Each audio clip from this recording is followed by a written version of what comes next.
You might have heard of a poem called The Listeners by Walter de la Mare.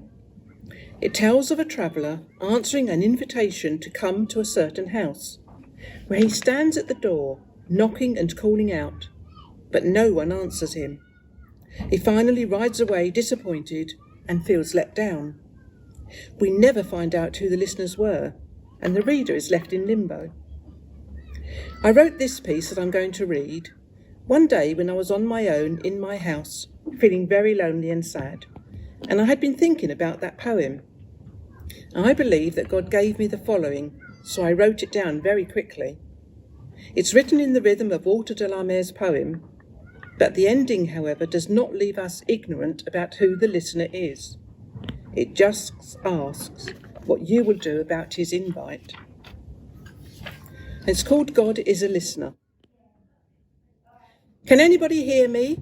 spoke out the pilgrim, sitting alone in her gloom, as the phone in its cradle made not a sound. The deep silence filled the room. All of a sudden a ping sounded from her mobile on the side. She rushed to answer, but 'twas only a text. "Why don't you call me?" she sighed.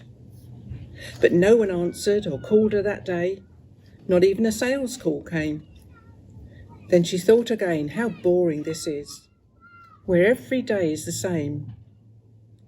She remembered there were plenty of others, alone in their own homes too, all waiting for calls or a knock on the door, from those asking, "What can we do?" She must have patience, she knew that was fair, as care should be taken all round, with COVID-19 and keeping all safe. Yet, human voices are a beautiful sound. She knows in her heart they do care, and will respond to her needs if she calls. But God loves her and cares for her too, she knows, as she waits within her four walls. She suddenly lifted her head and wailed out, with arms reaching far and wide, "I just need to chat to one I can see. I can't stand it much longer," she cried. Though no sound disrupted the silence, she was aware that her God was near. He had heard the heartfelt pleading of his child that he held dear. Suddenly, God spoke into the quietness.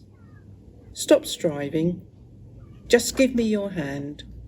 I'll hold you and keep you through every day, and give you a peace you will not understand."